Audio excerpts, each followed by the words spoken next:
briefly tell you about Yablo's paradox just because you're going to meet Yablo on Wednesday. It'll be cool for you guys to know about it. So what Yablo did is he was thinking in a very different context. He did for truth what the Baumler's paradox does for explosions. So what he does is he says you have not infinitely many bombs, but infinitely many sentences. And you say sentence 0, that will go off, but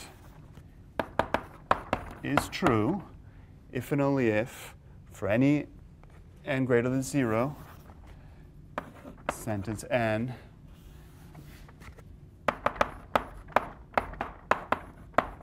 isn't true. And then S1 is true if and only if Sn isn't true. And you just keep going. And I think this puzzle is even more interesting than the Baumler's paradox for a couple of reasons. In the case of bombs, like, you need to imagine that people like construct these bombs or they have these timers and so forth. And in this case, there's nothing of the sort. Because just let S0 be the sentence that says, everyone below me is true. And let S1 be the sentence that says, everyone below me is true, and so forth. They're just these sentences. They're already part of our language. And yet you get the contradiction. So this is like saying, I'm going to present you with the Baumler's paradox, and moreover, I already have the bombs. They're in my warehouse.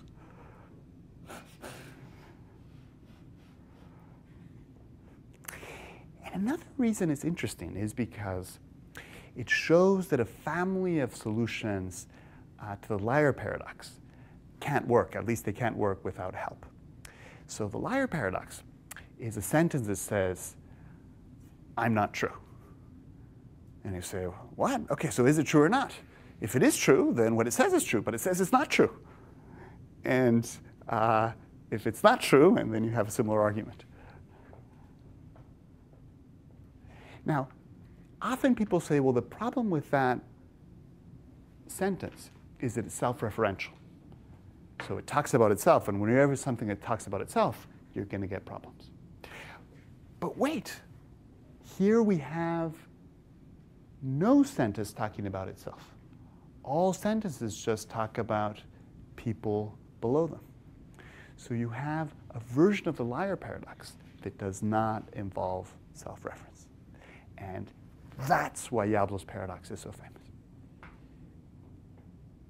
Because it shows that the semantic paradoxes are just deeper than everybody